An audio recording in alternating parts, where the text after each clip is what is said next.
Welcome to our second Dave Campbell's Texas Football Recruiting Roundup. Today, we will be talking about the Texas A&M Aggies, and we've got two very special guests. As always, we've got Greg Powers from Next Level Athlete, and we've got another special guest, Jason Howell from TexAgs. Jason, how you doing? Doing great. Thanks for having me in, man. Yeah, thank you so much for joining us. Of course, you're right here in the Metroplex, so thankfully you were able to jump right over. So let's get right into it, okay? So first of all, you look at Texas A&M's class. It's another elite class under Jimbo Fisher so far, ranked number 6 in the nation by 247 composite, number 4 in the SEC. A true sort of top class. When you look at this class, where do you think they stand right now? How do you think things have gone so far for the staff? Well, right now in 2020, they've addressed needs. They really needed some speed on both offense and defense, and they've addressed both of those. And sitting at 21 prospects right now, they're going to take a full class. So you're looking at 4 to 6 new additions to come at least before the December or February signing days.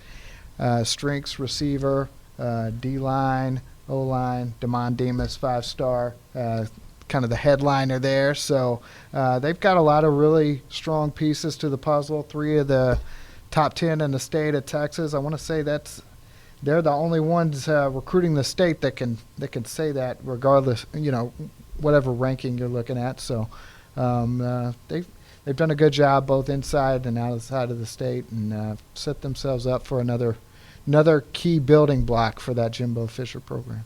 Like you mentioned, 21 commits in the class so far, 2 5-star prospects in Damon Demas and Jalen Jones from Tomball and Cibolo Steele back-to-back. When you look at, let's start with Demas, is he kind of the guy who you see as being the one who can maybe contribute right away? And Greg also, after that, can you jump in on this? Sure. I think he has that potential. It'll be interesting with him coming off the season, having a layout after being ruled ineligible there by UIL. But he's got the size. We saw him at the opening finals in Frisco really stand out. He's the kind of guy that really brings a lot of attitude and swagger to the field, and he'll have a chance for sure to jump right in there and make an instant impact. And I think as a 5-star, you kind of look for that and expect that out of a 5-star. And Greg, you have him ranked, even though he hasn't played his senior year, as you mentioned, because of being ruled ineligible when he moved to Tomball. You still have him ranked as one of our few 5-star prospects on the board. I mean, what has he been able to show, especially early in his career, and even, like you mentioned, at the opening at some of these events, to be able to earn that 5-star status? Well, the thing that I like about him is his true playmaking ability over the top of a defense. And I think it's really going to be interesting to see what happens at the All-American contest this year, because he didn't have the opportunity to play on the field as a senior at Tomball. How will he play in the All-American game? How will he play at the Polynesian Bowl? Will he outplay Zach Evans, and will he make a case to be that number 1 prospect? What also is very interesting to me is, we recently released at Next Level D1 on Twitter our top 10 wide receiver prospects in the state, regardless of class. We had Demas number 1, Jackson Smith and Jigma number 2. There's a hot debate, especially from Rockwall fans who believe that Jackson should be number 1, especially considering the fact that Damon did not play his senior year.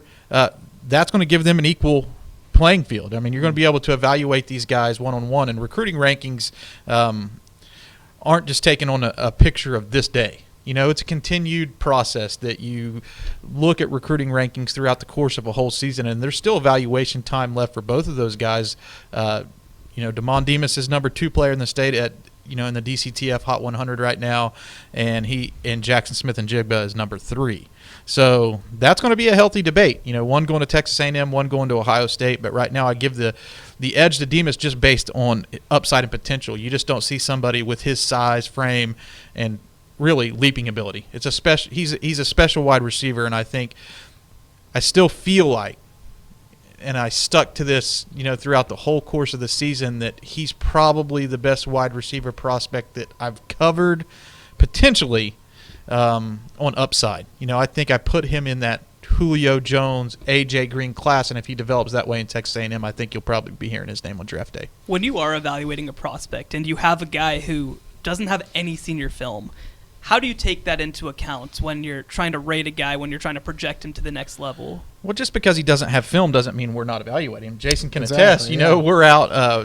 We're out going to practices, seeing him in events. When he's been working out and really, doing receiver workouts and drills and things like that. So, yeah, I mean, it's not like he's just been sitting around doing nothing this whole time. But again, when it comes to the evaluation, it's going to be a very heavy All-American season evaluation for him, just because you do kind of forget a little bit about what you have seen. And Damon, what he did last year at North Forest and what he did this spring and summer has been nothing short of phenomenal. And but just this to fall, kind of tout Texag's rankings here a little bit too. I mean, Yeah. y'all already have him number one in the state. You guys do a great job with your rankings over there. You got a great team putting together rankings. So you guys have already made that switch with Damond over Zach. So we did that at the first of the season too, coming off the opening. And a lot of it, like you said, it's the size, the measurables, and just the overall athleticism that he brings to the table in addition to his work at receiver. So we went ahead and made that move, and we'll see if that stands up. Like you said, we're going to continue to make those evaluations over the All-American Bowl season as well. the new signing period did kind of change that, though. A lot of people Yeah. really pay attention to your rankings before this new signing period and less attention to them now around the All-American season. But still, I mean, that's really the great equalizer to my eyes for these top guys. Well, and it kind of takes away from that. There used to be at least in Texas, a playoff bump. Right. You would Yeah. have those guys kind of come out and really shine. Not that a guy like Jackson Smith Right. needs that, but I mean, Jackson's been doing it all season long, Right. and what he's done is undeniable. He reminds me a lot of Garrett Wilson in a lot of ways, just how effortless and smooth he is as a route runner. He's definitely made a case, and it's hard to ignore what he's done. But yeah, Demas is definitely he brings a level of a talent that you can't teach. I mean, there's just natural born athleticism and size, and it's hard to find. Yeah. Well, and let's jump from number 2 in our 2020 player rankings to our number 4 player, Haynes King. Another guy who's rated as a 5-star prospect through our system at least. A guy who, in a lot of ways, we feel like can maybe take that next step. A lot of fans of our program, obviously, I'm sure, are familiar with him from his time at Longview. When you look at him, and let's just touch on him briefly, when you look at Haynes King, how well does he fit what Jimbo Fisher wants at quarterback?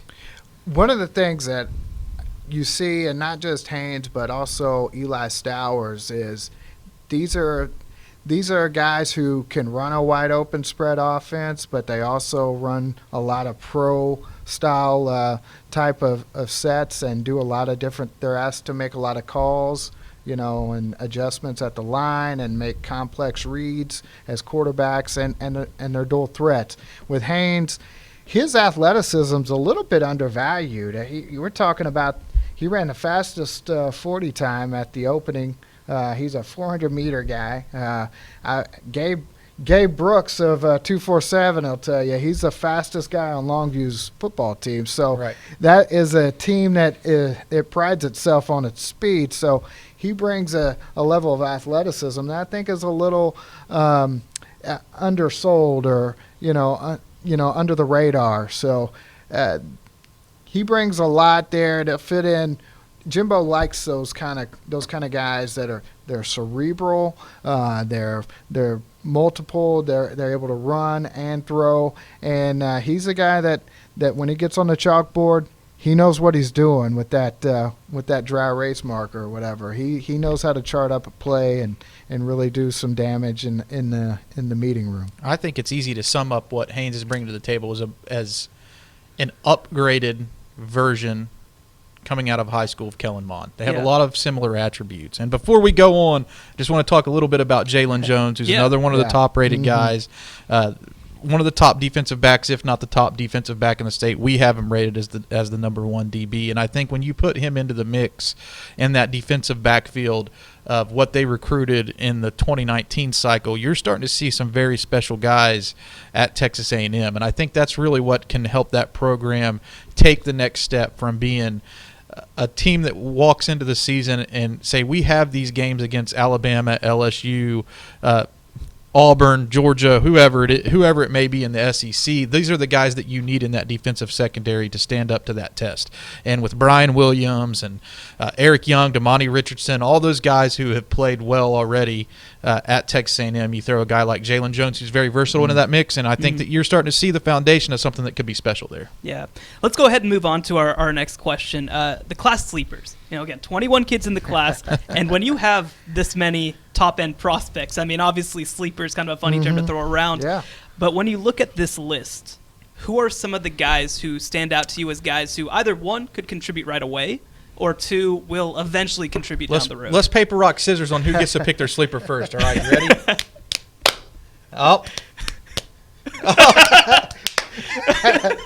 I'm going with Devin Price. Okay. There you go. A&M Consol wide receiver, a little bit overlooked, I feel like, in this class because he's the son of Terry Price, but I think he's a very tough over-the-middle wide receiver. That's the one quality about his game that I really love.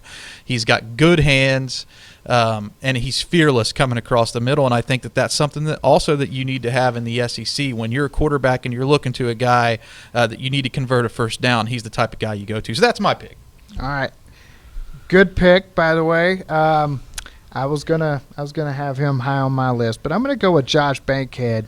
He's a guy that committed very early to Texas A&M before he really had any other offers. Didn't go about reporting his offers, so the offer list looks a little slim compared to some of the others. But when you put on that tape, his senior film, you see a nasty dude who's a very good interior line prospect, a guy that he's a Taekwondo black belt, I believe. He brings, and he's got a fiery personality, and just a guy that you love to have that guy in the middle with that edge. Yeah, no question. Well, when you look at this class too, there are some needs on A&M's roster. Obviously, defensive back being one of them. Tight end, especially with Baylor Cup being out this year, was a big one of them. Offensive line being another. How do you think that the staff has done in addressing some of the biggest needs when it comes to building a roster? I think they've done a really good job. Like I mentioned at the start, defensive end, adding some speed off the edge with guys like Donnell Harris and Fidel Diggs, some of the out-of-state guys. Diggs, out of New Jersey, has gone for over 1,000 yards as a receiver. Wow. And is on track to have 20 sacks this year. Wow. I think, I just heard that stat this morning. So, I mean, just incredible right there. And Donnell Harris had 32 tackles for loss at Gulliver Prep in Miami. So they've done that. And then last week picking up Devon Achane, the speedster out of Fort Bend Marshall. He brings a dynamic to that offense that they don't have right now, and it's hard to find. I've been saying he's the most dynamic guy that they've, as far as a guy that can play so many spots and brings that explosive speed to the field. He's as big in that market as anybody since they've tried to recruit Jalen Waddle when they first got there. So, but O-line, D-line, they've done a good job. I think they want to add another defensive tackle. Grab at least one more cornerback, and I think you'll see them maybe even add another running back. Well, let's close out with this, okay? 21 commits right now in the class, obviously, only a couple spots left. But where do you think that they could go, and who are some of the guys do you think that they could target? Well, they are still hot after Zach Evans. LSU's obviously the main competition there. E.J. Smith, we've got him listed as an athlete because he can play running back and receiver equally well. I mean, he's a precise route runner and all that, but they're up against Stanford, Florida, Georgia, Ohio State in that one. Danielle Nada, running back out of Folsom, California, is looking at Oklahoma State and A&M. It seems like those are the top two choices. D-tackle, McKinley Jackson. I would say Antonio Doyle, a linebacker out of St. Louis, Missouri, down to Illinois, Missouri, and A&M, is a big target, a guy that they're really looking at that linebacker spot they'd like to bring in. And then you got a couple DBs back there, Dante Manning out of Raytown in Kansas City, a couple JC guys, Brian George and Ronald Williams out of the JC level that they're fighting for to close out. So they have some targets, and it'll be interesting. There's a lot of moving pieces as this thing goes down, and it should be fun to watch for A&M fans and just fans of recruiting in general around the state. Yeah. One of the best Texas high school football analysts in the state, at Jason_Howell. That's why we have him. That depth of knowledge right there, especially knowing some of the information on those out-of-state guys. You can follow him on Twitter, and definitely follow all the work that he does over at texags.com. Jason, man, you know your stuff. That's why we get paid the big bucks, right? Yeah. Well, thanks again to everybody for joining us for another edition of our Dave Campbell's Texas Football Recruiting Roundup. We're going to have a bunch more of these up before National Signing Day, both the early period and obviously the February signing day. Texas A&M, like we said, top 10 class right now. Still a lot of big prospects left on the board, and we'll be on top of all of that, texasfootball.com. Thanks so much for joining us.